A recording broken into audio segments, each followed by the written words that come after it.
Esta é a história do dia da Rádio Observador. Zelensky foi encurralado por Trump e Putin.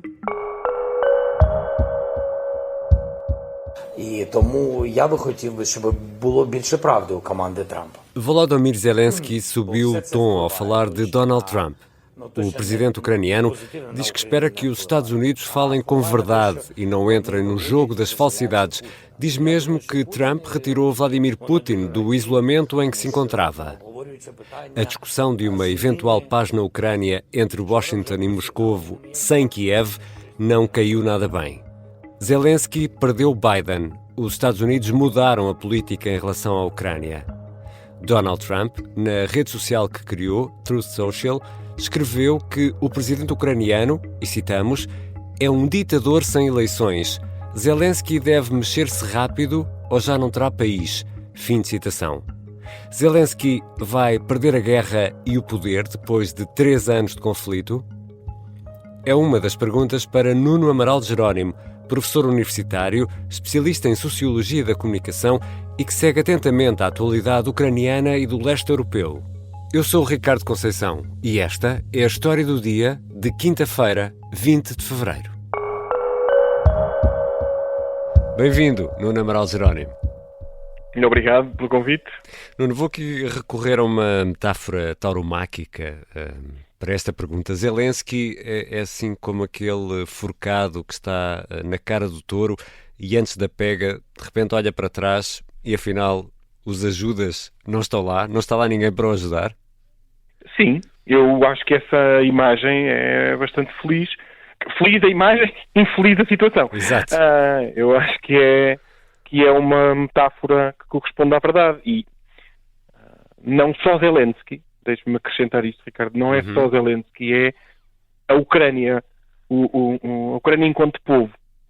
Se me permitir andar uns aninhos para trás, 3 anos, para o início da guerra, um artigo que foi publicado em abril de 2022 pela Agência Oficial da Rússia, a RIA, que dizia inequivocamente o que é que se pretendia, não é? Quais eram os objetivos da Rússia, e que dizia, eu vou mesmo ler, a desnazificação será inevitavelmente uma desucranização. O próprio nome Ucrânia deve ser abolido porque o ucrainismo é uma construção artificial anti-russa sem conteúdo civilizacional. Os ucranianos devem sofrer as agruras da guerra e interiorizar a experiência como uma lição histórica e a expiação dos seus crimes. Isto escrito pela agência oficial russa. Na mesma altura, o Dmitry Medvedev, que não até dispensar apresentações, também escreveu que o objetivo da invasão total, aquilo que eles chamavam de Operação Especial Militar, era mudar a mentalidade, cheia de mitos fraudulentos das pessoas que se hoje consideram ucranianas. Ou seja, onde eu quero chegar com isto é as ajudas que se prometeram à Ucrânia, que chegaram a conta-gotas, que nunca chegaram e que agora parecem poder vir a desaparecer, não era para salvar Zelensky, não era para salvar a existência de uma nação e de um povo que está ameaçado. Eu dizia a um amigo ucraniano hoje, até dizia eu, preciso lembrar-nos disto, não é? Que a desucrainização era o objetivo, e ele respondeu sim, e há séculos. Portanto, a sensação é que isto é uma ameaça permanente que não começou apenas em fevereiro de 22. É com isso, não é neste contexto histórico, que os Zelensky e os ucranianos agora se viram para trás e veem ficamos sozinhos. E até podíamos voltar a 92, quando a Ucrânia devolveu o material nuclear que tinha, sob o compromisso de que seria protegida. Seria protegida, claro. No arranque deste episódio, ouvimos Volodymyr Zelensky num tom, diria, pouco comum, pelo menos nos últimos tempos, a acusar Trump de estar a contribuir para a desinformação. Trump, entretanto, diz que Zelensky é um ditador. O que é que Trump ganha em desacreditar Zelensky? Trump vamos pôr as coisas assim, é o que no nosso tempo da escola secundária, ou seja, há 40 anos, se chamava um matulão, até agora diz bullying. Agora é bullying, não é? Isso. Mas era isso, quer dizer, é o tipo que se mete com toda a gente e que não gosta de perder. Repare, o Zelensky contrariou, não é? Porque ele disse, eu quero os minerais raros. E ele disse, eu tenho que perguntar às pessoas do governo e ao Parlamento. E depois diz, agora quero o controle total da economia. Não, quer dizer, o facto do Zelensky dizer, eu não aceito as coisas só porque vocês acham, ou seja, ou falam comigo ou connosco, e isso o Trump não gosta. Portanto, é ali também uma atitude de... eu não sei se ganha alguma coisa com isso, mas é essa atitude de rufia, de...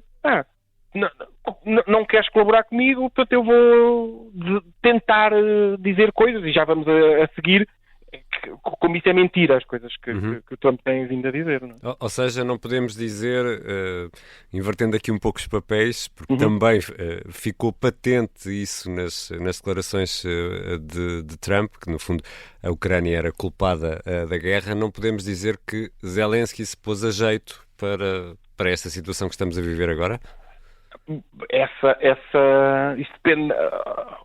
A narrativa a gente constrói como quiser. Exatamente. Daí temos aqui um especialista em sociologia da comunicação.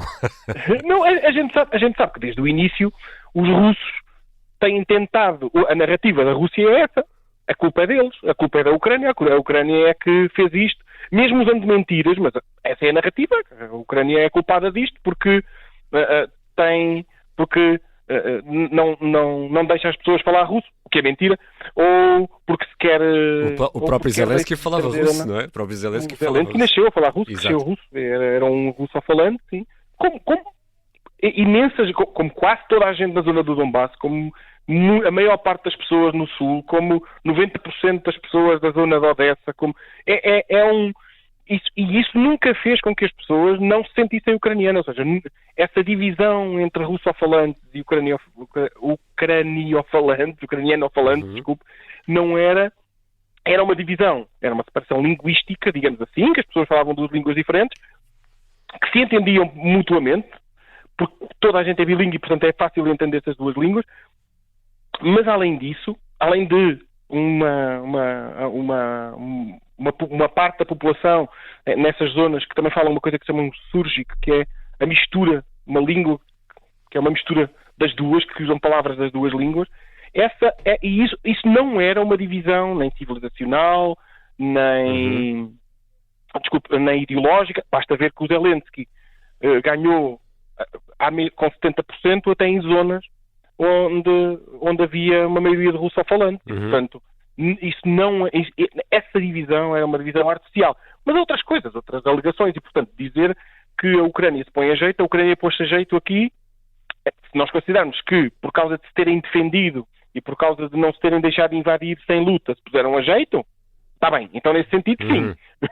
De outra forma, não há... Por isso é que eu também fui buscar estas declarações e aquilo da RIA e do Medvedev, que é para se perceber qual era a intenção, e qual é essa intenção da tal desucrainização, não é? E, portanto, se lutar contra isso, se lutar pela própria sobrevivência cultural é pôr-se a jeito, sim. Nuno, vou só aqui precisar, porque alguns ouvintes podem não saber, Dmitry Medvedev foi presidente, foi primeiro-ministro, alternando com Putin no cargo, e hoje será o grande responsável pela segurança nacional russa. Já regressamos à conversa com o Nuno Amaral Jerónimo, é professor na Universidade da Beira Interior, especialista em Sociologia da Comunicação, profundo conhecedor do leste europeu. Será que Volodymyr Zelensky acaba por perder a guerra e também o poder?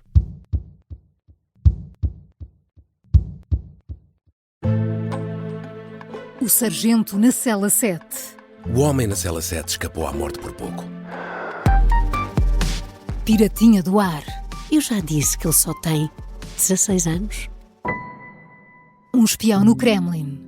Esta é a história escondida de como Putin montou uma teia de poder e guerra. O encantador de ricos. Todos queriam estar com ele. Todos queriam ser vistos com ele e todos queriam fazer negócios com ele. Operação Papagaio. Dão-lhe a entender que o melhor é que também fique calado. Matar o Papa. Crono não está só disposto a matar, também está disposto a morrer. Um rei na boca do inferno. A mansão da boca do inferno está cheia de espiões e informadores, por dentro e por fora. São histórias que fazem parte dos Podcast Plus do Observador. Pode ouvir no site do Observador, nas plataformas de podcast e no YouTube. Podcast Plus é mais do que um podcast. Estamos de regresso à conversa com Nuno Amaral Jerónimo, professor na Universidade da Beira Interior.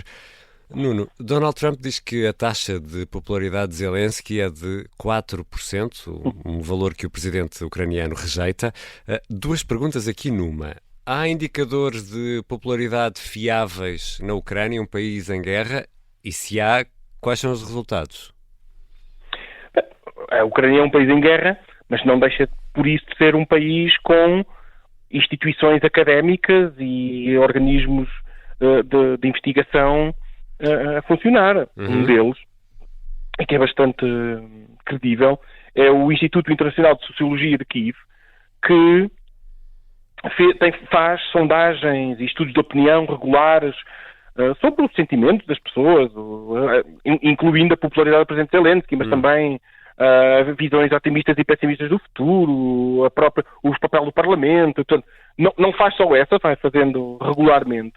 E a última sondagem feita sobre a popularidade de Volodymyr Zelensky foi feita de 4 a 9 de fevereiro, portanto, há 15 dias. É recente. E mostrava 57% a favor, 37% contra.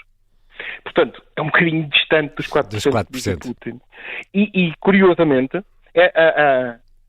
a aprovação, as pessoas que dizem que confiam no papel de Zelensky, aumentou desde dezembro. E, portanto, os últimos acontecimentos aumentaram a popularidade de Volodymyr Zelensky e não a fizeram cair. Curiosamente, e só para se perceber também aqui um papel, numa outra pergunta sobre se as pessoas estão mais ou menos otimistas, aí sim, o pessimismo aumentou. Portanto, repare, isto para mostrar que as pessoas estão mais pessimistas, mas confiam no Zelensky, pelo menos nesta coisa 57-37. Deixe-me só dar-lhe aqui um dado, porque parece-me interessante. Antes da invasão, a popularidade do Zelensky estava em 37%. Era mais baixa. Era muito mais baixa.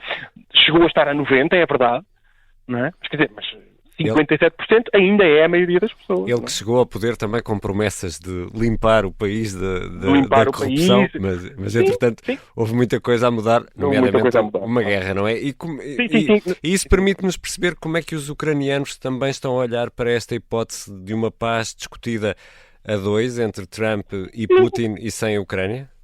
Sim, um jornalista, há vários jornalistas importantes que têm falado sobre isso.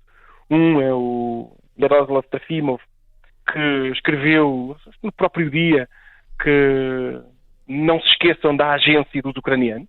Ou seja, um outro jornalista que fala quase todos os dias, chama Portnikov, que também tem vindo a dizer isso, quer dizer, isto não há, sem a Ucrânia não existe, quer dizer, não podem decidir nada sobre nós sem nós. Mas até para perceber que como é que isto vai mais longe do que... Porque a gente pode dizer, mas esses são os indefetíveis, são os do círculo. Há um jornalista chamado Yan Valetov que tem sido sempre opositor do Zelensky, é um daqueles tipos mais duros que diz eu quero continuar a falar russo, não me podem obrigar a falar ucraniano, e tem tido posições mais de oposição ao Zelensky e à sua presidência, e ele disse: se o Zelensky aceitasse agora o acordo, depois de os russos matarem os nossos homens, violarem as nossas mulheres, depois do que aconteceu em Bucha, isso seria a pior das traições. Este é, se quiser, um resumo daquilo que é um sentimento generalizado dentro da Ucrânia, com aquilo que se passou na Arábia Saudita, com a conversa entre duas pessoas a tentar decidir o futuro de um terceiro povo sem lhes perguntar o que é que eles querem para o futuro deles. Entretanto, na Ucrânia não tem havido, não houve eleições presidenciais. A desculpa ou a razão, não sei, depende do ponto de vista também. Sim, do ponto de vista. Sim, mas... é a guerra, mas em caso de eleições, Zelensky, se candidatasse, venceria ou não? Ricardo, antes de ir aí, deixa-me dizer que é muito engraçado ver a Rússia, principalmente, e mesmo Donald Trump, né, a reclamar por não haver eleições, mas principalmente na Rússia. Hoje eu vi um post, não sei se no X, uma imagem que comparava a Ucrânia, a Rússia e a Bielorrússia. E as últimas 5 eleições presidenciais na Ucrânia, 5 vencedores diferentes. Na Rússia e na Bielorrússia, nós sabemos que é sempre o mesmo. São sempre os mesmos vencedores.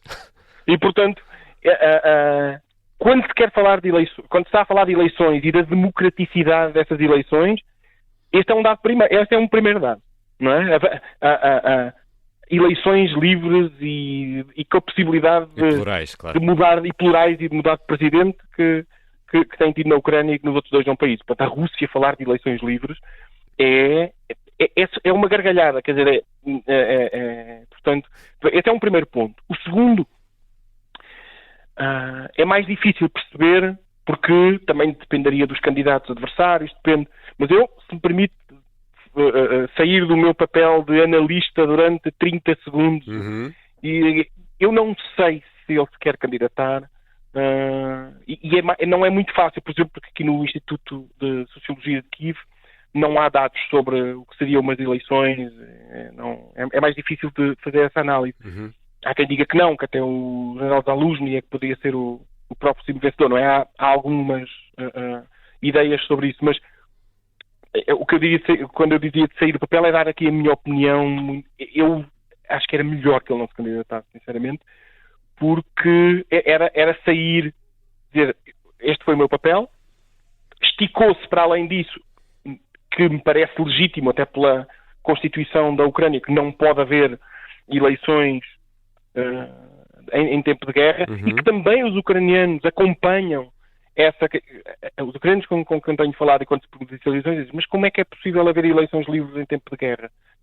Como é que é uma democracia? Não há maneira de fazer eleições. Como é que há uma campanha eleitoral? Como é que debate? Isso. Claro. E porque, exatamente, debaixo de... Repare, deixe-me só também... Eu posso estar a fugir à sua pergunta, mas também para dar contexto. O Trump diz que acredita que o Putin quer a paz.